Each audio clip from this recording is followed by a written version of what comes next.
तेजस्वी यादव को मैं चैलेंज करता हूं, पूरे बिहार से कहीं से भी लोकसभा चुनाव लड़े और ओसामा साहब निर्दलीय चुनाव लड़े। अगर तेजस्वी यादव का जमानत जब्त नहीं हो जाएगा तो फिर मैं बिहार में मुख्यमंत्री, डिप्टी उप मुख्यमंत्री मुस्लिम ही होना चाहिए, मुस्लिम होना चाहिए। इस वजह से तेजस्वी यादव की पुलिस ने ओसामा साहब को, उनकी फैमिली को, राबड़ी देवी एक चिपरी पाथने वाली मुख्यमंत्री जो बनी थी, किसका देन था? साहब पहली बात कि न्यायालय पे भरोसा है, न्यायालय जो करेगी वो अच्छा ही होगा। तेजस्वी यादव पे इसलिए आरोप है कि तेजस्वी यादव अगर चाहते तो ओसामा साहब की अरेस्टिंग नहीं होती। एक और बात ये मुझे समझ में नहीं आता कि सिर्फ मुस्लिम पे ही टारगेट क्यों, मुसलमानों पे टारगेट क्यों ये बिहार सरकार कर रही है? लोग कहते हैं कि बिहार सरकार बहुत अच्छी काम कर रही है। कहाँ तेजस्वी यादव अपनी माँ के दूध पिए हैं तो बिहार के किसी भी सीट से लोकसभा के चुनाव निर्दलीय हम लोग लड़ेंगे, निर्दलीय, और वो लड़ते हैं पार्टी से, महागठबंधन से। तो हम लोग ओसामा साहब को लड़ाते हैं निर्दलीय। आए देख लिया जाए किसका। बहुत बहुत स्वागत है आप सभी का बोलता सिवान न्यूज़ में। आपको बता दें कि सिवान एक अलग पहचान में हमारे साथ विशेष चर्चा करने के लिए MIM के जिला संयोजक आरिफ जमाली जुड़ चुके हैं।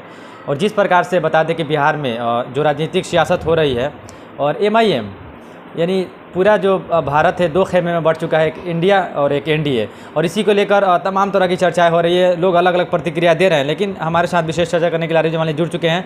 इनसे बातें करेंगे और अभी फ़िलहाल ये बिहार में ये लोग विपक्ष की भूमिका निभा रहे हैं और उसी को लेकर हमारे कुछ सवालात रहेंगे। सबसे पहले तो इनका हम स्वागत करेंगे। स्वागत है आपका सर। का मतलब बहुत बहुत मैं शुक्रिया अदा करता हूं कि आप मुझे दो लफ्ज़ बोलने के लिए मौका दिया।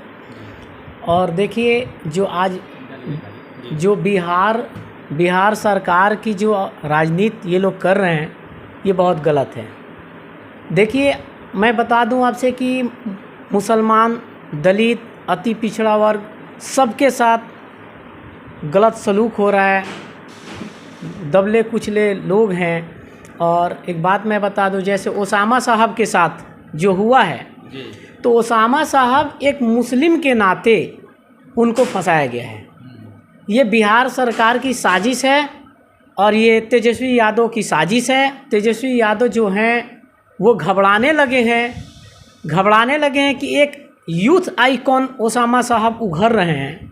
और बिहार में सब जो जनगणना हुआ है अभी, उस जनगणना को देखते हुए ये लोग घबराने लगे हैं कि जब 14% 16% वाले लोग जब ये उप मुख्यमंत्री बन सकते हैं तो 17-18% वाले लोग मुख्यमंत्री क्यों नहीं बन सकते? यानी सीधा तौर पे आप ये कहना चाह रहे हैं कि जिस प्रकार से जो जातीय जनगणना का जो आंकड़ा निकल कर सामने आया है जी, उसमें मुस्लिमों को 17% कुछ दिखाया गया, लगभग 18% दिखाया गया आबादी पूरे बिहार की अगर हम बात करें तो। लेकिन वहीं पे जो यादव समाज की अगर बात करें तो 14% यादव की आबादी है। और यादव के जो नेता माने जाते हैं तेजस्वी यादव जी, वो अभी डिप्टी CM की भूमिका निभा रहे हैं, यानी बिहार में उप मुख्यमंत्री बने हुए हैं। लेकिन आप अभी मांग कर रहे हैं कि जिस अगर आबादी के हिसाब से हिस्सेदारी की अगर आप बात कर रहे हैं तो कहीं ना कहीं मुस्लिम आपके हिसाब से डिप्टी CM होना चाहिए। बिल्कुल आप कहना चाह रहे हैं। बिल्कुल, बिहार में मुख्यमंत्री, डिप्टी उप मुख्यमंत्री मुस्लिम ही होना चाहिए, मुस्लिम होना चाहिए। इस वजह से तेजस्वी यादव की पुलिस ने ओसामा साहब को अरेस्ट की है। ये सोचने वाली बात है कि राजस्थान कोटा में अरेस्टिंग हुआ, शाम को बेल हुआ और सिवान की प्रशासन चली गई लाने के लिए। तो ये पहले से इन लोगों की रोटी सेकी जा चुकी है। तेजस्वी यादव, बिहार सरकार, ये साजिश चल चुकी थी कि तेजस्वी यादव जो राजनीति अभी कर रहे हैं, 8वीं पास आदमी, सोचने की बात है, नॉन मैट्रिक आदमी उप मुख्यमंत्री हैं। और इस वक्त ओसामा साहब को जो फंसाया गया, ओसामा साहब के बारे में वो कुछ कह नहीं रहे, गोपालगंज में आए हुए, तो उनकी फैमिली को राबड़ी देवी एक चिपरी पाथने वाली मुख्यमंत्री जो बनी थी, किसका देन था? शहाबुद्दीन साहब का देन था। शहाबुद्दीन साहब तो ऐसे एक हस्ती थे, मरहूम शहाबुद्दीन साहब एक ऐसी हस्ती थे, विकास पुरुष।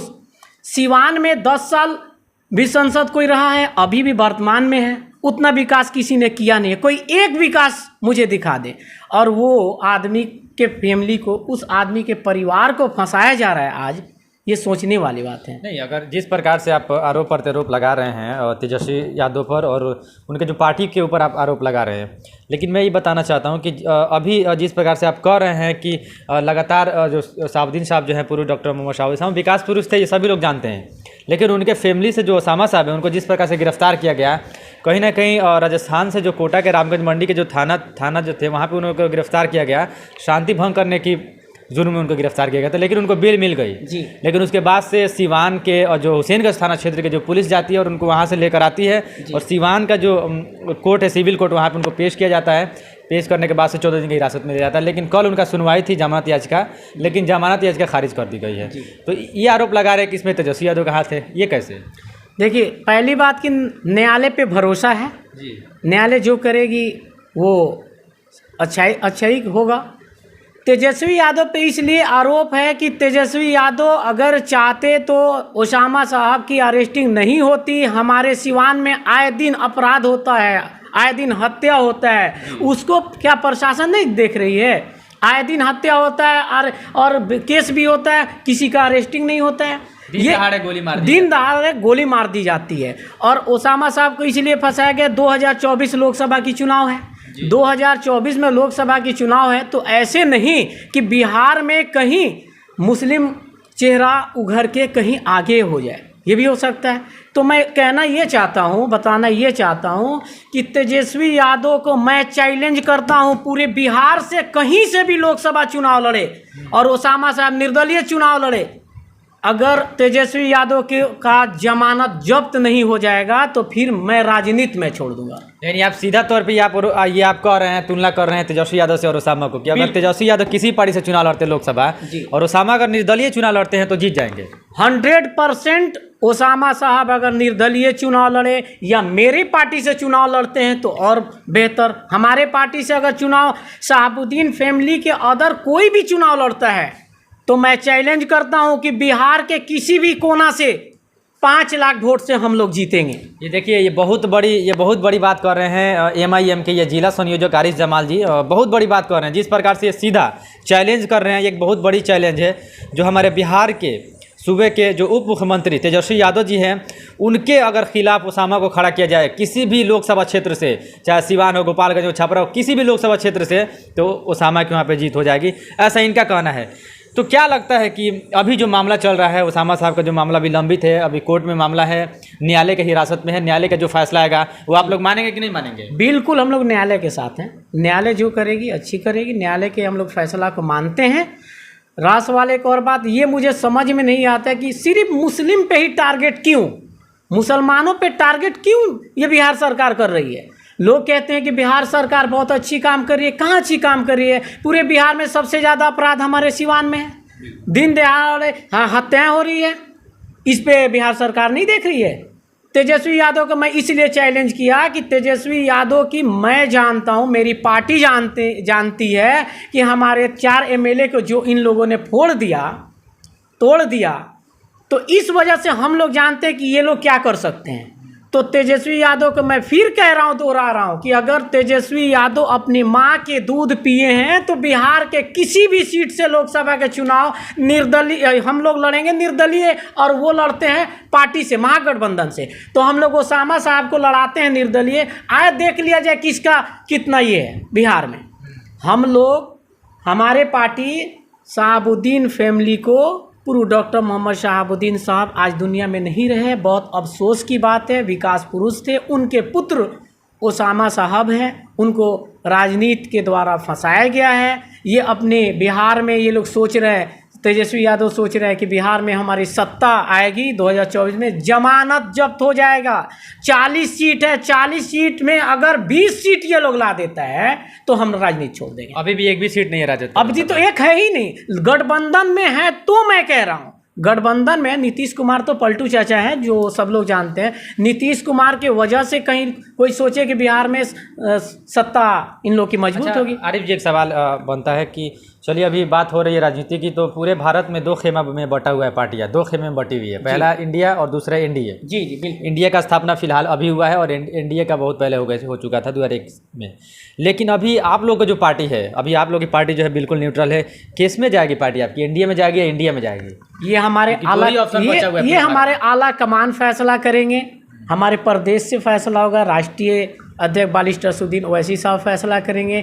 ये लोग हमारे पार्टी मुस्लिम की वजह से ये लोग गठबंधन में नहीं लिए हैं, इसलिए नहीं लिए हैं कि मुस्लिम अगर चेहरा उभरता है इंडिया में, भारत में, तो कहीं हम लोगों से ऊपर ही, यानी सीधी तौर पे आप लोग ये कहना चाहते हैं कि पूरे भारत की अगर बात करें तो कोई भी ऐसा लीडर नहीं है, कोई भी ऐसी पार्टी नहीं है जो चाहती है कि मुस्लिम का लीडरशिप कायम हो। बिल्कुल बिल्कुल, यही बातें हैं, सच्चाई यही है। नहीं तो अजमल साहब को ये लोग पार्टी में नहीं लिए होते, हमारे बालिस्टर असदुद्दीन ओवैसी साहब को ये लोग पार्टी में नहीं लिए होते। बहुत सारी पार्टियां हैं, मुस्लिम लीग है, मतलब क्या बोलते हैं, बहुत सारे ऐसे भी पार्टियां हैं जिनको ये लोग इंडिया में शामिल भी नहीं हुए, तो क्या उन लोगों को लेकर ये एमआईएम एक अलग बनाएगा ऑप्शन? हो सकता है कि तीसरा विकल्प हम लोग, हमारी पार्टी बालिस्टर असदुद्दीन ओवैसी साहब, क्योंकि आपके जो राष्ट्रीय अध्यक्ष हैं, आला अधिकारी जो है आपके माननीय बैरिस्टर असदुद्दीन ओवैसी साहब, वो भी कई बयान ऐसे दिए हैं कि हम लोग एक अलग ऑप्शन बनाने की कोशिश कर रहे हैं। चलिए, अंत में क्या कुछ कहेंगे आरिफ जमाल जी कि जिस प्रकार से आपने सीवान क्या पूरे बिहार की राजनीति पर अपनी नज़र डाली, और जिस प्रकार से आप डिप्टी सीएम पर आरोप प्रत्यारोप लगा रहे, खासकर राजद पर, और एक तरफ आप हिना साहब के जो पुत्र है उसामा साहब पर लगातार आप उनका सपोर्ट करते हुए नजर आ रहे हैं, आगे क्या कुछ आप लोग की रणनीति रहेगी चुनाव को लेकर?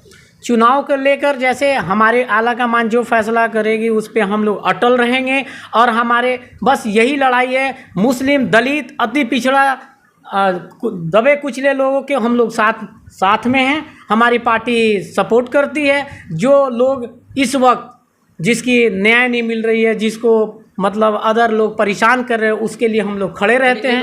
एक सवाल माइंड में आ गया कि हेना साहब एमआईएम से क्यों नहीं? हेना साहब इस वक्त अभी अगर हेना साहब एग्री हो जाती हैं अगर हमारे पार्टी से, तो हम लोग टिकट उनका फाइनल करते हैं। हमारी राष्ट्रीय अध्यक्ष साहब बालिस्टर असदुद्दीन ओवैसी साहब टिकट देने के लिए एग्री हैं। हमारे प्रदेश से आप लोग मिले हैं मैडम से? मैडम से मैं एक बार मिला था, मैडम ने बताया कि अभी ऐसा कुछ नहीं है, मैं सोचकर बताऊंगी, अभी तक ऐसा कुछ नहीं है। चलिए, तो बिल्कुल आप देख सकते थे हमारे साथ जिला संयोजक ऑल इंडिया मजलिस इत्तेहादुल मुस्लिमीन के आरिफ जमाल साहब जुड़ चुके थे, और इनसे बातें भी, विशेष चर्चा भी हुई, राजनीतिक पे भी इन्होंने टिप्पणी की। और अभी जिस प्रकार से सीवान के पूर्व सांसद डॉक्टर मोहम्मद शहाबुद्दीन साहब के जो पुत्र थे उसामा साहब, उनको राजस्थान के कोटा के जो रामगंज मंडी से उनको गिरफ्तार किया गया था शांति भंग करने के आरोप में, और वहाँ से उनको जमानत मिल गई थी। लेकिन उसके बाद सीवान पुलिस जाती है और वहाँ से सीवान पुलिस उनको लेकर आती है। हालांकि कई FIR जो है उसामा के ऊपर हुए थे 42 कट्ठा को लेकर हुसैनगंज थाना में, उसी पर इन्होंने चर्चा किया और लगातार सपोर्ट करते नज़र आ रहे हैं कि उसामा को सियासी राजनीति के तहत उनको फंसाया जा रहा है, जिस प्रकार से इन्होंने बताया। तो तमाम ऐसे खबर हम आप तक दिखाते रहेंगे, तब तक के लिए बने रहिए, धन्यवाद।